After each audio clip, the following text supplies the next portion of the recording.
بسم الله الرحمن الرحيم. الحمد لله الذي خلق الإنسان وعلمه البيان. الصلاة والسلام على رسول الرحمن سيد الإنس والجان صاحب الجود والإحسان سيدنا ومولانا محمد المبعوث بخير الملل والأديان وعلى آله وأصحابه بذور الإيمان. أما بعد، أعوذ بالله من الشيطان الرجيم. بسم الله الرحمن الرحيم. لن ينال الله لحومها ولا دماؤها ولكن يناله التقوى منكم. صدق الله مولانا العظيم وصدق رسوله النبي الكريم، ونحن على ذلك من الشاهدين والشاكرين والحمد لله رب العالمين. يا رسول الله انظر حالنا، يا حبيب الله اسمع قالنا، إننا في بحر هم مغرق خذ يدي ساحل لنا أشكالنا. مولاي صل وسلم دائما أبدا على حبيبك خير الخلق كلهم، منزه عن شريك في محاسنه، فجوهر الحسن فيه غير منقسم، فاق النبيين في خلق وفي خلق، ولم يدانوه في علم ولا كرم. ثم الرضا عن أبي بكر وعن عمر وعن علي وعن عثمان ذي الكرم. يا رب بالمصطفى بلغ مقاصدنا واغفر لنا ما مضى يا واسع الكرم. اللهم رب صل وسلم دائما ابدا على حبيبك خير الخلق كلهم. رب اشرح لي صدري ويسر لي امري واحلل عقدة من لساني يفقهوا قولي. اللہ تعالیٰ کی حمد و ثنا حضور رحمت عالم نور مجسم شفیع معظم تاجدار کائنات امام الانبیاء نبی الانبیاء حبیب کبریا احمد مجتبی جناب محمد مصطفیٰ صلی اللہ علیہ وآلہ وسلم کی بارگاہ اقدس و نور میں ہدیہ درود و سلام کا نذرانہ عرض کرنے کے بعد اللہ کریم کی بارگاہ میں دعا ہے خالق کائنات ہمیں جمعۃ المبارک کی رحمتیں برکتیں عطا فرمائے. دوران خطبہ سورہ حج 17واں پارہ آیت مبارکہ تلاوت کی ہے. اسی کی روشنی میں قربانی کا مقصد کیا ہے. یہ جو دن ہم گزار رہے ہیں ماہ ذی الحج کے پہلے 10 دن تاریخ اسلام میں یہ دن بہت اہمیت رکھتے ہیں اور سال کے افضل ترین دنوں میں ان دنوں کا شمار ہوتا ہے. اور یہ وہ دن ہیں کہ جن دنوں کی راتوں کی قسمیں اللہ کریم نے قرآن کریم برہان رشید کے اندر ارشاد فرمائی ہیں. وَالْفَجْرِ وَلَيَالٍ عَشْرٍ، فرمایا فجر کی قسم ہے اور 10 راتوں کی قسم ہے. تو ان 10 راتوں سے مراد ماہ ذی الحج کی پہلی 10 راتیں ہیں اور فجر سے مراد 10 ذی الحج یعنی عید والے دن جو فجر ہے وہ فجر کا وقت اس سے مراد ہے.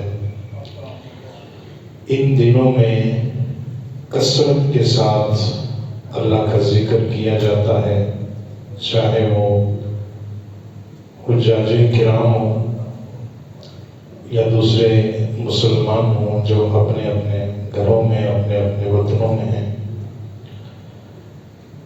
حاجی تلبیہ پڑھ کے اللہ کا ذکر کر رہے ہیں. ادھر عالم اسلام کے اندر ہر فرض نماز کے بعد 9 ذی الحج سے فجر سے لے کے 13 ذی الحج کی عصر تک تکبیرات تشریق پڑھی جاتی ہیں. تو یہ جو دن ہے یہ اللہ کے ذکر کو کثرت کے ساتھ کرنے والے دن ہیں، اور یہ سال کے افضل ترین دن ہیں۔ بلکہ تمام فقہاء نے ایک مسئلہ بیان کیا ہے کہ اگر کوئی بندہ یہ منت مانے کہ میں سال کے افضل ترین دنوں میں روزے رکھوں گا، تو اسے سمجھ نہ آتی ہو کہ افضل ترین دن کون سے ہیں، تو وہ ذی الحج کے پہلے 10 دنوں میں روزے رکھ لے تو اس کی منت پوری ہو جائے گی۔ یہ ان دنوں کی فضیلت ہے، اور ان دنوں کو اللہ کے نبیوں کے ساتھ ایک خاص نسبت ہے، اور جو آگے آنے والے دن ہیں 8، 9، 10 ذی الحج، یہ سارے جو ایام عید اور ایام حج ہیں، ان کو خصوصاً نسبت ہے حضرت سیدنا ابراہیم علیہ السلام کی ذات اقدس کے ساتھ۔ قربانی ہر کلمہ گو صاحب نصاب پہ واجب ہے۔ زندگی اللہ کریم نے ہمیں عطا کی ہے۔ میں تمہید چھوڑ کے اپنے موضوع پہ آگے آؤں تاکہ تھوڑے وقت میں زیادہ گزارشات ہو سکیں۔ اللہ کریم نے انسان کو زندگی عطا کی ہے۔ یہ بات عموماً ہم سنتے رہتے ہیں کہ زندگی کا مقصد کیا ہے۔ زندگی کا مقصد زندگی عطا کرنے والے نے خود ہی ہمیں بتا دیا ہے۔ اسے کہا الذی خلق الموت والحیات لیبلوکم ایکم احسن عملا، کہ تمہیں زندگی اس لیے دی ہے کہ تاکہ تمہاری آزمائش ہو سکے کہ تم میں سے کون اچھے اعمال کر سکتا ہے۔ اس کا مطلب ہے کہ زندگی ایک امتحان ہے، زندگی ایک آزمائش ہے، اور جب کسی کو کوئی امتحانی پرچہ دیا جاتا ہے تو جب تک وہ پرچہ فل نہیں کر لیتا اس کی کامیابی کا اعلان نہیں ہوتا۔ اور اللہ کے ہاں یہ قانون ہے کہ اس کے دیے ہوئے آزمائش کے پرچوں سے نکلنا پڑتا ہے، پھر جا کے بندہ اپنے مقام پہ اور اپنے مرتبے پہ پہنچتا ہے۔ گفتگو مشکل نہیں ہوگی، بالکل آسان کر کے آپ سے عرض کر رہا ہوں کہ زندگی ایک آزمائش کا نام ہے۔ ان آزمائشوں سے نکلنے کے لیے اور ان آزمائشوں میں کامیاب ہونے کے لیے بندے کو قربانی دینی پڑتی ہے۔ جو بندہ قربانی نہیں دے سکتا وہ زندگی کے کسی شعبے میں، کسی امتحان میں کامیاب نہیں ہو سکتا۔ جس نے قربانی دینی سیکھی ہے نا، وہ اپنے مقصد میں، اپنے مطلب میں، اپنے امتحان میں کامیاب ہو جائے گا۔ اور یہی مقصد انسان کے دل میں اتارنے کے لیے اللہ کریم جل جلالہ نے شریعت محمدی صلی اللہ علیہ وآلہ وسلم میں بندہ مومن صاحب استطاعت و صاحب نصاب پہ قربانی کو واجب قرار دیا ہے۔ قربانی ایک لفظ ہے، یہ عموماً ہماری زندگی میں استعمال ہوتا ہے کہ فلاں بندے نے فلاں جگہ پہ فلاں کے لیے قربانی دی ہے۔ عرف عام میں قربانی کس چیز کا نام ہے کہ خاص دنوں میں خاص نیت کے ساتھ خاص جانور ذبح کرنا، اس کو قربانی کہتے ہیں۔ دوبارہ تعریف کر رہا ہوں تاکہ بالکل آسان ہو جائے۔ خاص دنوں میں، آج اگر کوئی بندہ آج کے دن کوئی جانور ذبح کرتا ہے، اس کی نیت قربانی کی ہو تو قربانی تو نہیں ہوگی، قربانی اپنے مقررہ وقت پہ ہوگی۔ تو اس قربانی کی تعریف کیا ہے کہ خاص دنوں میں خاص نیت کے ساتھ خاص جانور ذبح کرنا، اس کو قربانی کہتے ہیں۔ جب تک ان میں سے کوئی ایک چیز بھی ادھوری ہو،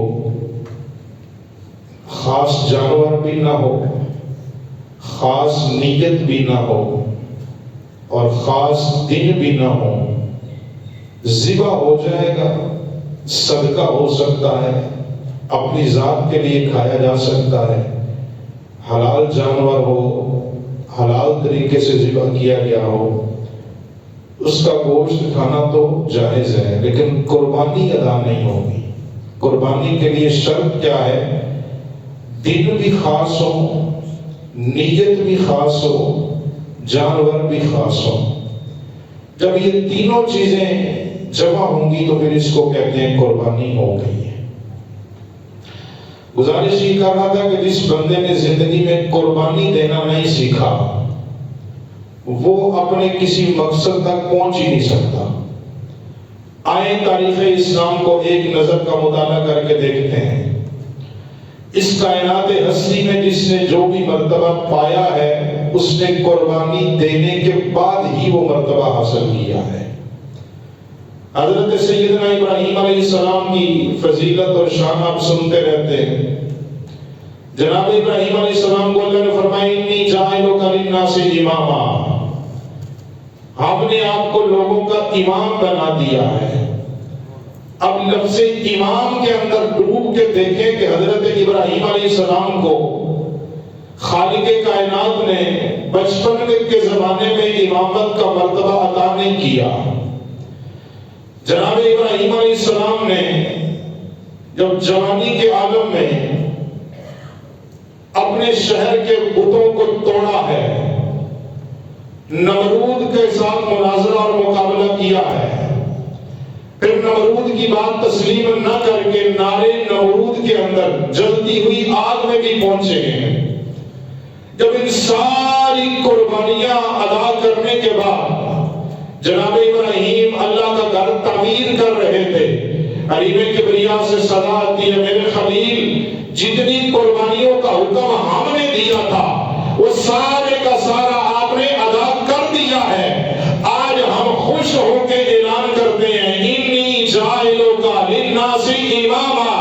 پیارے ابراہیم، ہم ایسی امامت کا مرتبہ دینا چاہتے ہیں، ایسا امام بنانا چاہتے ہیں۔ نبیوں کا تاجدار آئے گا تو وہ بھی تیری اولاد میں آئے گا، ولیوں کا تاجدار آئے گا تو اس کو بھی تیری نسل کے اندر پیدا فرمانے والا ہو۔ قربانی ادا کی ہے۔ جس نے قربانی نہیں دینا سیکھی وہ زندگی کے کسی شعبے میں کامیاب نہیں ہو سکتا۔ اس سے بھی آسان کر کے کہوں، ماں اگر بیٹے کی جدائی کی قربانی برداشت نہ کر سکے، بیٹا کسی مرتبے پہ پہنچ ہی نہیں سکتا۔ آسان کر کے کہہ رہا ہوں، حضور شہنشاہ بغداد جن کے نام کی 11ویں گاتے ہیں، والدہ نے قربانی دی ہے، والدہ نے اپنی محبت قربان کی ہے۔ ماں گیلان میں ہے، بیٹا بغداد میں ہے۔ ماں گیلان میں بیٹھی ہے، بیٹا بغداد میں تعلیم حاصل کرنے کے لیے گیا ہے۔ ماں نے محبت کی قربانی دی ہے، بیٹے نے جدائی کی قربانی کو برداشت کیا ہے۔ جب یہ ساری قربانیاں دے چکے، پھر وہ بغداد کا شہنشاہ منبر پہ بیٹھ کے کہتا ہے اللہ نے مجھے یہ مقام عطا کیا ہے کہ میں امام حسن مجتبیٰ کی اولاد ہوں۔ اس وقت جتنے بھی ولی ہیں دنیا میں، اللہ نے سارے ولیوں کی امامت کا جو تاج ہے وہ شہنشاہ بغداد کے سر اقدس پہ سجا کے رکھا ہے۔ موضوع سے نہیں نکل رہا، لفظ قربانی پہ گفتگو کر رہا ہوں۔ قربانی دینا سیکھیں۔ جس کی زندگی میں قربانی نہیں، یہاں پہ مجھے حضرت مولانا روم کی بات یاد آ رہی ہے۔ حضرت مولانا روم لکھتے ہیں کہ کشتی چل رہی ہے، لوگ اس پہ سوار ہیں، دو بندے آپس میں بحث کر رہے ہیں کہ کشتی لکڑ کی ہے، درخت ہے، اس کشتی کو یہ مرتبہ کیسے ملا ہے؟ یہ خود بھی تیرتی ہے، جو اس کے اندر بیٹھ جاتا ہے اس کو بھی آر سے پار لگا دیتی ہے، نہ یہ خود ڈوبتی ہے نہ ڈوبنے دیتی ہے۔ صاحب نظر بندہ تھا، اس نے جواب دیا، اس نے کہا تم نے یہ سوال تو کر لیا کہ کشتی کو یہ مقام کیسے ملا ہے، آج تک تم نے کشتی کی قربانیوں پہ غور نہیں کیا؟ کبھی کشتی سے پوچھ کہ تم نے قربانیاں کتنی دی ہیں، تجھے جواب یہ ملے گا، میں ایک درخت ہوں، میں ایک لکڑ ہوں، تجھے وقت یاد نہیں، میرے سینے پہ کلہاڑا چلایا گیا، پھر مجھے آرے کے اندر ڈالا گیا، میں نے وہ کلہاڑے کے وار بھی برداشت کیے، آرے کے دندان بھی برداشت کیے، پھر میرے سینے پہ کیل ٹھونکے گئے، میں نے وہ دکھ بھی برداشت کیے، جب ان ساری قربانیوں سے نکل کے اس مقام پہ پہنچی ہوں، پھر خالق نے مرتبہ یہ دیا ہے کہ جتنی قربانیوں کا حکم تھا وہ ساری ادا کر چکی ہو، اب جو جو مجھ میں بیٹھتا جائے گا وہ خود بھی پار ہوتا جائے گا اور مجھے بھی اپنے ساتھ پار کرتا جائے گا۔ مقصد کیا ہے کہ قربانی، جس نے قربانی دینا نہیں سیکھی، اس سے بھی آسان کر کے کہہ رہا ہوں تاکہ بات سمجھا سکوں، اور پھر اس کے بعد میں نے آیت کا ترجمہ بھی یہ بھی کرنا ہے۔ جو بندہ عموماً ہر ممبر سے یہ آواز آتی ہے، کسی بھی مسجد میں آپ چلے جائیں، پورا سال یہ تبلیغ ہوتی ہے کہ نیکی کا کام کرو، برائی سے رکو، نیکی کا کام کرو، برائی سے رکو۔ اب نیکی کا کام کرنے کے لیے، برائی سے رکنے کے لیے بھی قربانی کی ضرورت ہے۔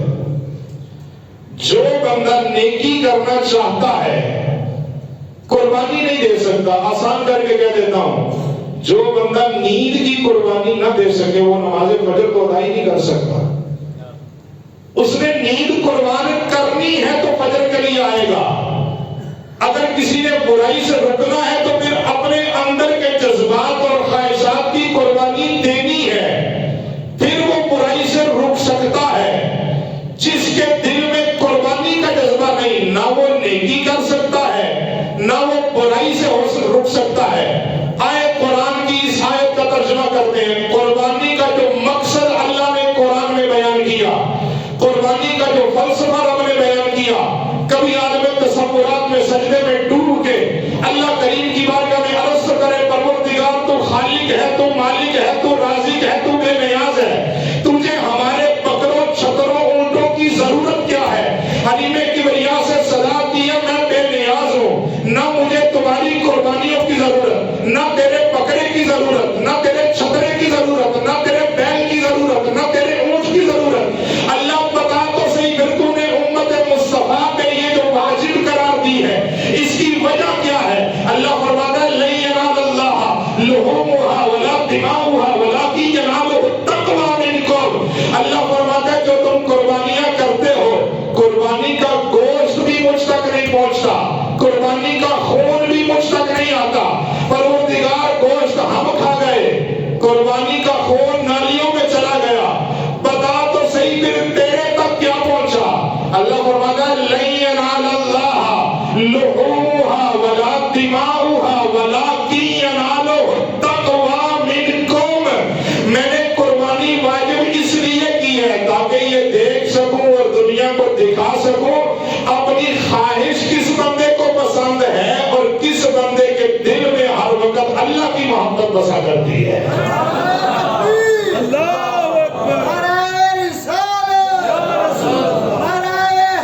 ایک منٹ میں مسئلہ سمجھا رہا ہوں، آسان کر کے کہہ رہا ہوں نا، ترجمہ میں نے مشکل کر دیا، لوگوں کو بندوں کو سمجھ نہیں آ رہی۔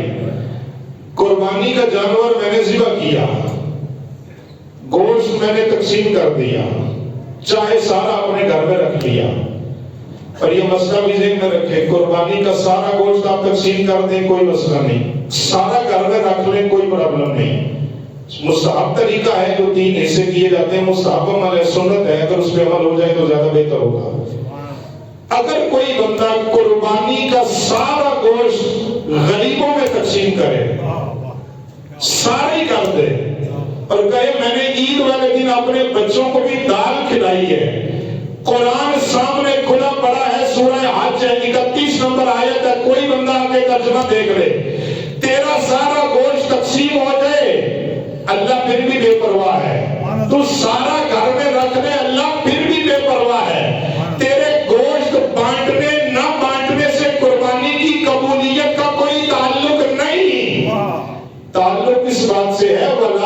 يناله التقوى منكم، میں دیکھنا یہ چاہتا ہوں تقوی کس بندے کے دل میں ہے، اللہ سے ڈرتا کون ہے۔ اب بندے کو سمجھ پھر بھی نہیں آ رہی، مالک میں تو ان پڑھ ہوں، مجھے نہیں سمجھ آئی تقوی کس چیز کا نام ہے، میں مجمع کو کیسے سمجھاؤں۔ حریم کبریا سے صدا آتی ہے، سورہ حج ہے، 37 نمبر آیت ہے۔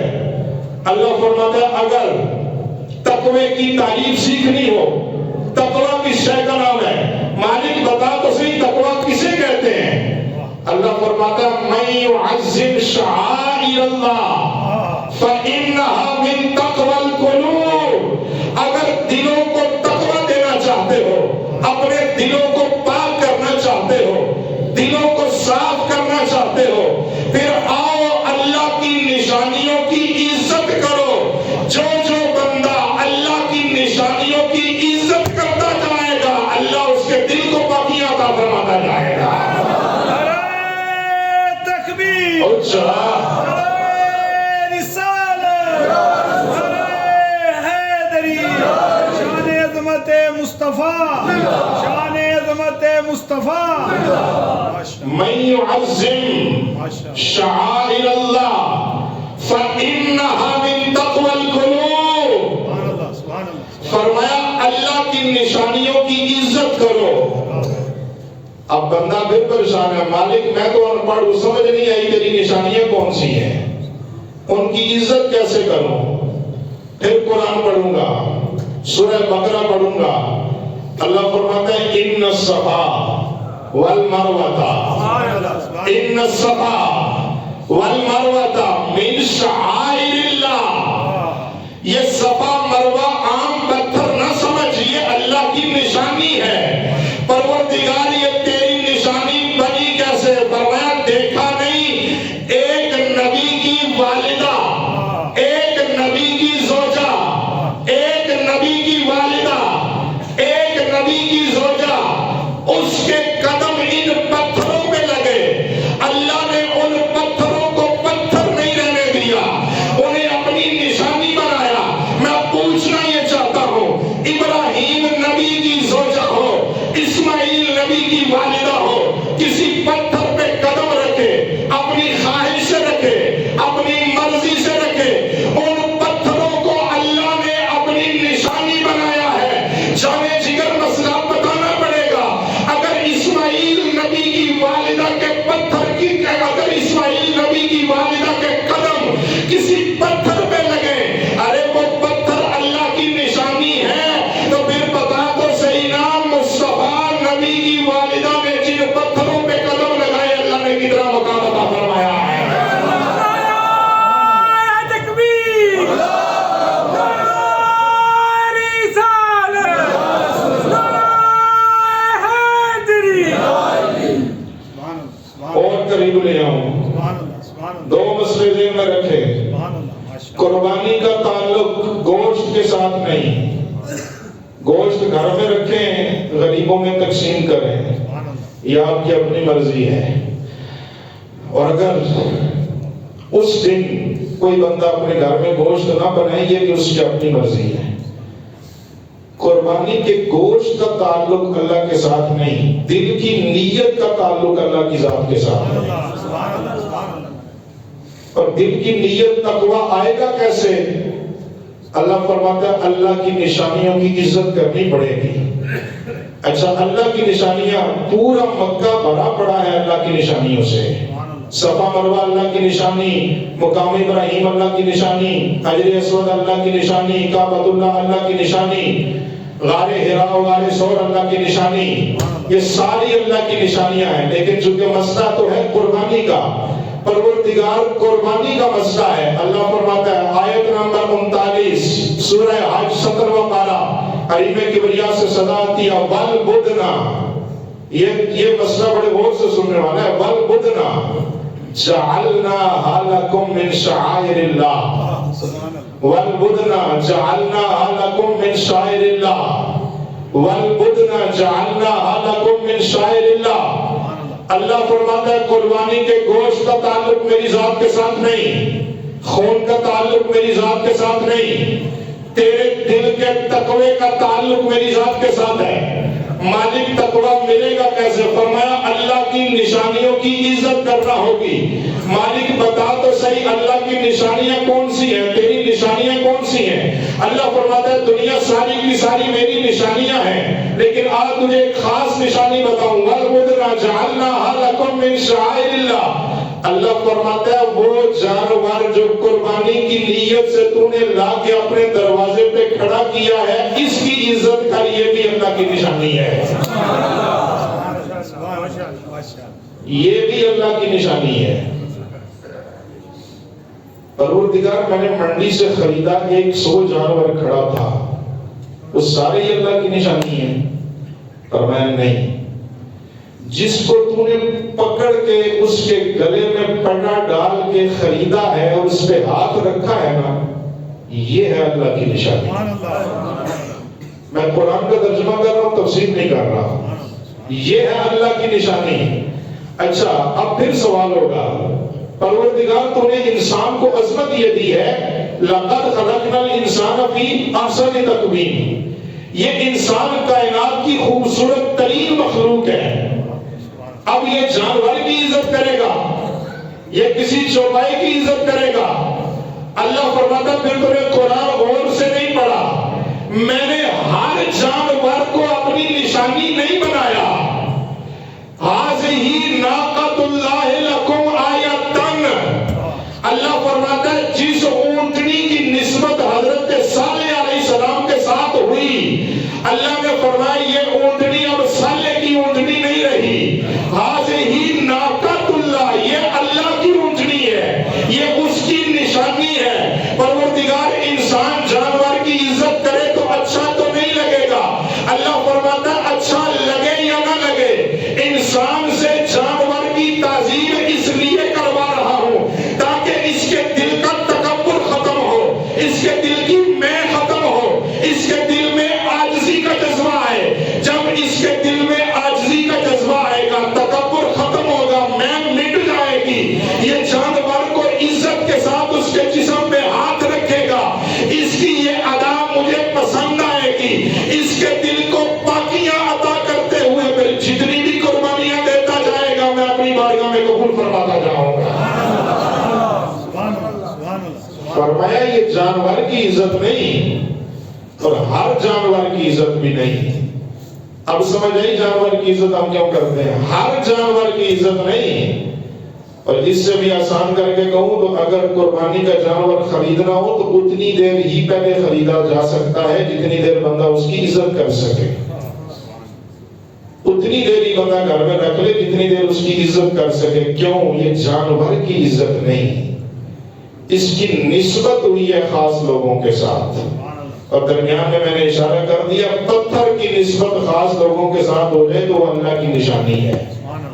اگر جانور کی نسبت اللہ کے نبی حضرت خلیل علیہ السلام کے ساتھ ہو جائے تو یہ بھی اللہ کی نشانی ہے۔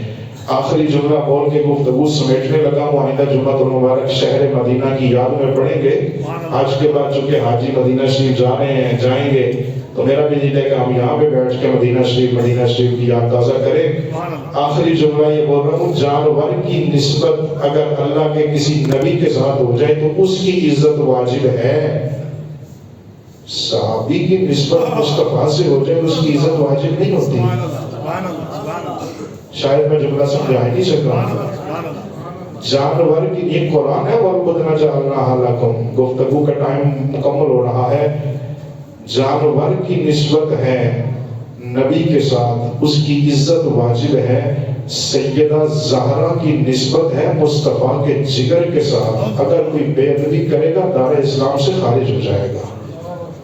جن ہستیوں کی نسبت اللہ کے محبوب کے ساتھ ہے ان کا احترام کرنا ہر مسلمان پہ فرض بھی ہے، واجب بھی ہے۔ اللہ عمل کی توفیق عطا فرمائے۔